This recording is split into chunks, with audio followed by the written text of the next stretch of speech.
What's going on, everybody? Welcome back to Mom's Basement MMA. My name is Tyler, and today joining me from Ontario, Canada, is Jason Hagholm. Jason is the play-by-play man for BTC, and we got a big fight card coming up. It's your first one in 2024, Jason. So I appreciate the time. I know Fight Weeks is a busy week for you, so I'm glad that we could link up for this. Yeah, Tyler. Well, thank you for having me first and foremost. It's a pleasure to be here. You guys do great work, and especially covering the regional scene. And I thought, why not? Let's let Ontario's top promotion and really one of Canada's best promotions get some love with our first show here of 2024. Well, I'm definitely looking forward to chopping up with you about BTC 23. But before we do, UFC 299. Holy crap, there was a ton of action that happened last night. What were some of the standout performances from last night that is on the top of your mind today? Well, obviously, I think you got to go to look at the main event. Sean O'Malley. I had my doubts if he could have the cardio ability to go 5 rounds. He proved me wrong there. He really showcased how talented he can be, and that he's probably going to get better. And that I think on the broadcast they did say it the best. You have to look past, the social media presence, the pink and blue hair. This is a very talented mixed martial artist. He hits like a truck. He uses angles to really make it uncomfortable for his opponents. And someone like Cheetah, who's a slow starter, he couldn't afford to be that, as it proved. That's why he lost basically he did lose every round on the judges' scorecards here. And I think Sean O'Malley, to me, was really impressive. And of course, Dustin Poirier, because he took a risk taking on, this really unknown guy to the masses here in Benoit Saint Denis. And then Saint Denis was winning that fight pretty comfortably. I think just Dustin Poirier jumped guillotine 800 times in that fight. Didn't work out, but he still had the ability to have that power and crack Saint Denis and finished him in the second round. And, the Dustin Poirier story still goes on.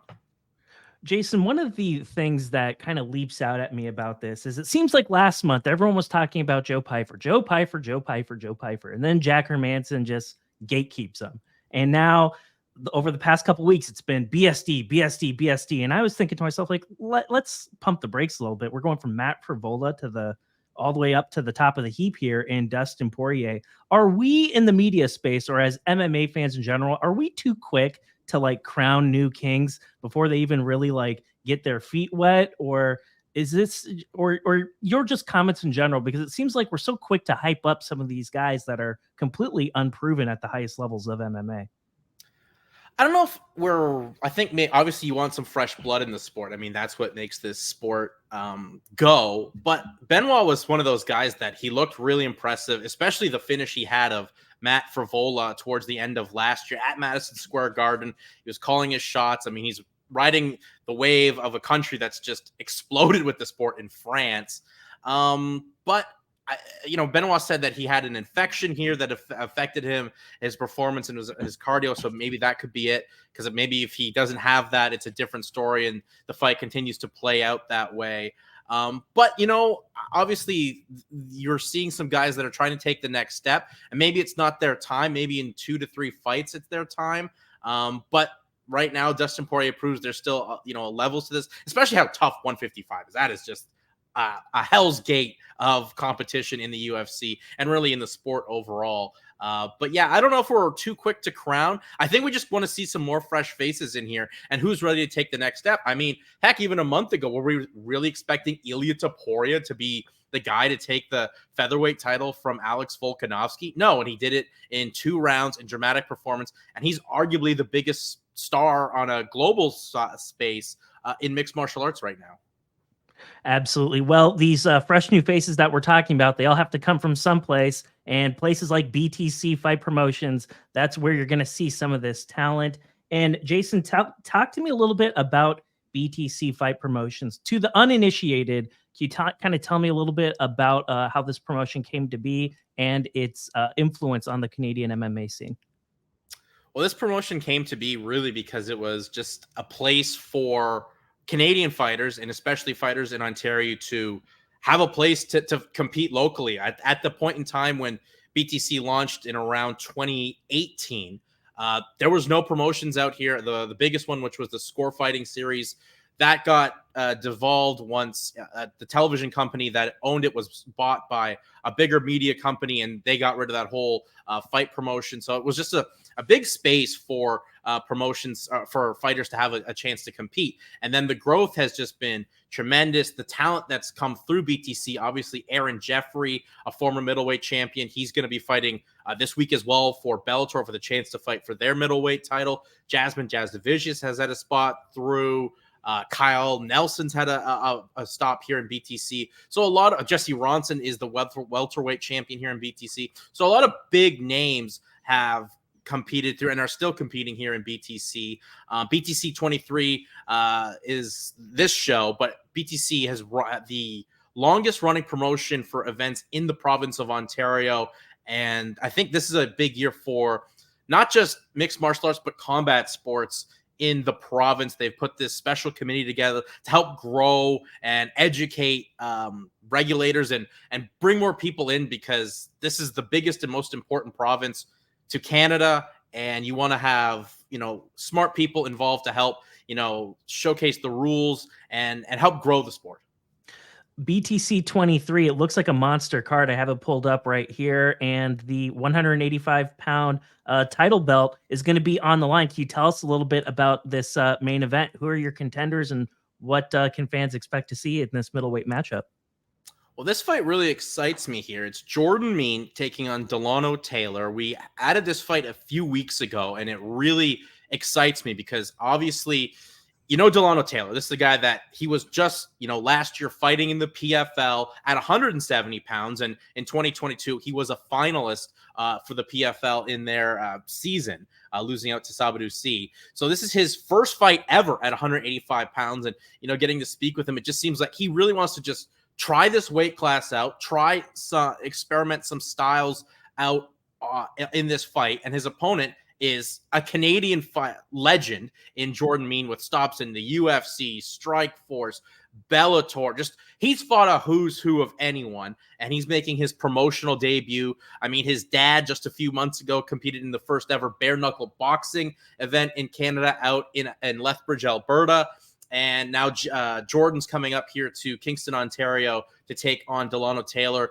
And I'm excited in this one too, because Jordan, in his one fight in Bellator, he fought Delano's teammate in Jason Jackson. And I think that's a factor for Jordan is, can I, find a way if Delano fights some of the similar style, can I stop those techniques and push through? Because Jordan, I think, still has a lot left in the tank. I mean, he's, getting age-wise maybe up there. He's going to be 35 in October, but he still goes by Young Guns. He's still, I think, a very talented fighter. Had an impressive performance last April in his lone fight in Toronto.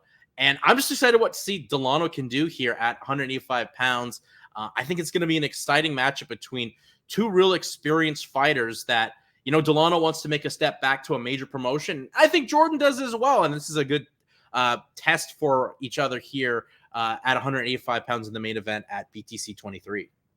It's a stacked card. We have veterans at the top, but then we also have some young prospects cutting their teeth and really trying to make a name for themselves in MMA. Is there a fight, Jason, between two younger prospects that's on this card that you look at and you're like, man, that's going to be a fun fight? I'd go with the co-main event here. Tyler Grimsley and Xavier Nash, another fight that we added a few weeks ago, but it adds a lot of intrigue. Grimsley is 7-0. All 7 wins have come by finish. You get to 8-0, you're definitely getting a phone call to be on Contender Series or a last-minute replacement for a UFC or a major promotion. And he's taking on Xavier Nash. Xavier, he's fought for BTC many times. This guy is a straight dog. He goes to war in any fight. They are some of the most technically and just grueling fights. And we'll see if he can make Tyler, push the pace, get him into those wars, those long drawn out fights, make him have to go the full 15 minutes. Xavier also, his time away from BTC, he won the BFL lightweight championship out in Vancouver in a razor close fight that he just got the nod. And for him to do that, being an Ontario guy going out to BC, is very impressive. Sometimes just, province rules don't go your way.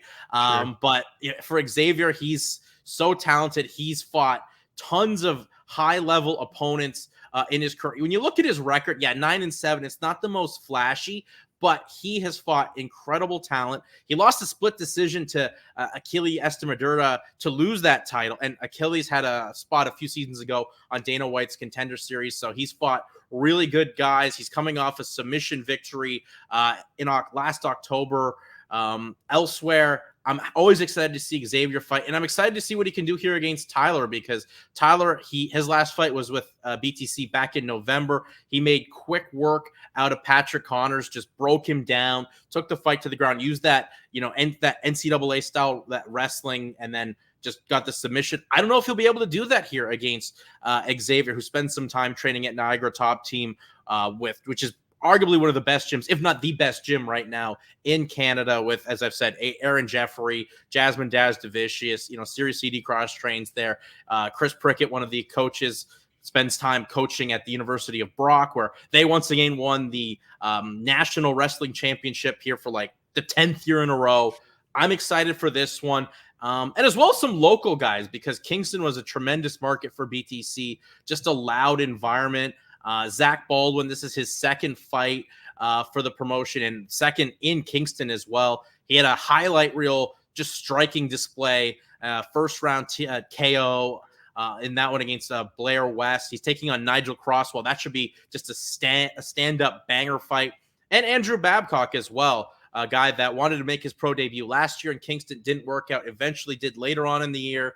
I think he's going to put on a big performance in front of the hometown crowd. For you specifically, Jason, with you being on the mic for the very first time in 2024 for BTC, like, how excited are you to get back in the booth and call a fight? It's been since November. I'm so excited. I look at this card and the adjustments we've made and the big fights we just really hide it with the co-main and the main event. I'm just really excited to see that. I mean, as well, like, just being a fan of the sport, like, I remember watching Jordan Mean, his win against Dan Miller. I remember like leaping off my couch seeing that. I even told Jordan that when I spoke with him. So I'm honored to call his fight.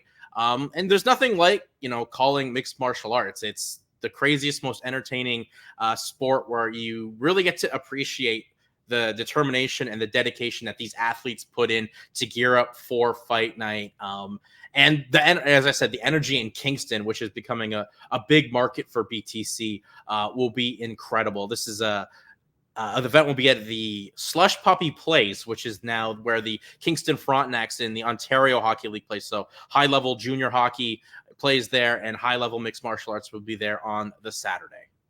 One of the things I was really wanting to ask you a little bit, like, being a play-by-play man, like, I can only imagine like the amount of work that goes on behind the scenes for you to like go out there and to like do this job the way it ought to be done. And I don't think like the fans at home and people like me that are just YouTubers or in attendance, we don't always really take the time to like appreciate that. And for you specifically, I was hoping you can kind of give us like a day in the life when you're getting ready for fight week. What's some of the work? What's some of the prep? What are some of the things that are going on in the back behind the scenes to get ready to call some of these fights?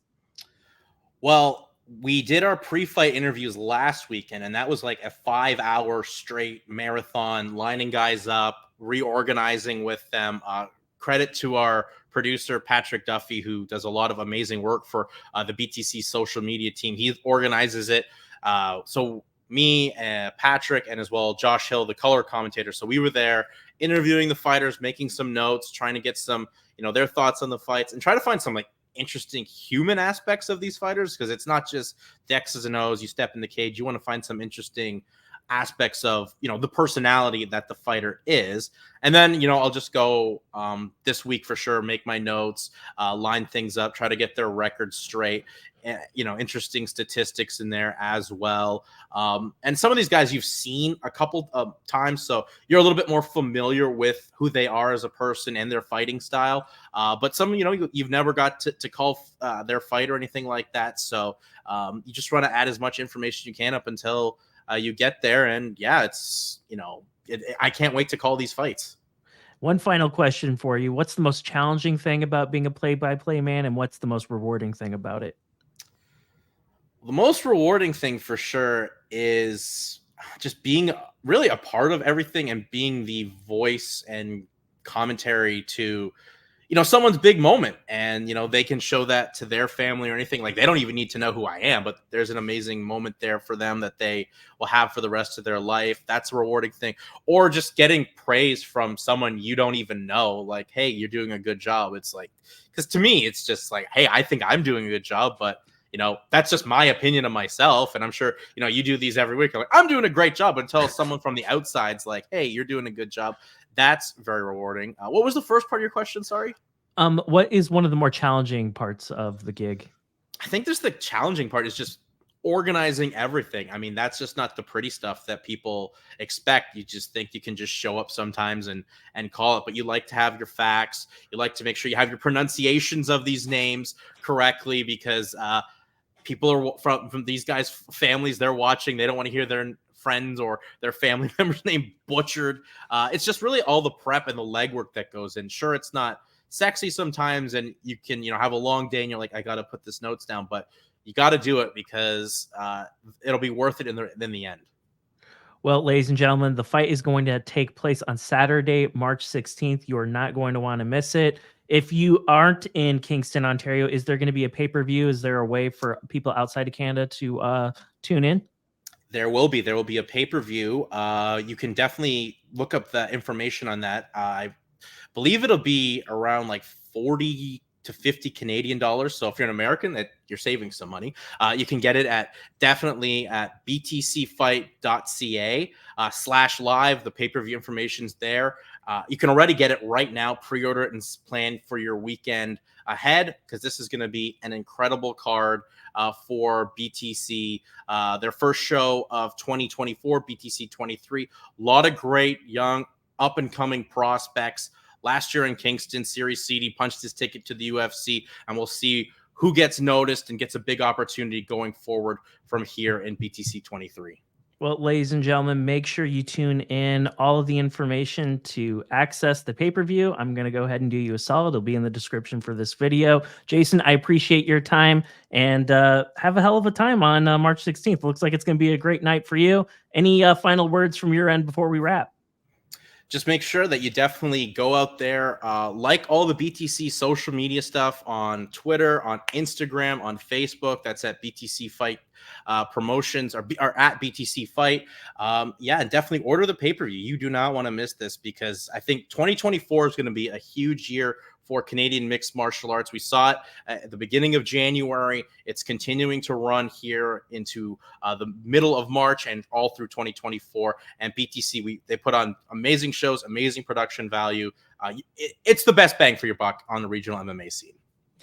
Absolutely perfect. Jason, I look forward to having you back on the program later on this year to talk about more BTC fights. Thank you for your time today, sir, and have a great time at BTC 23. Thank you very much. Thanks for having me.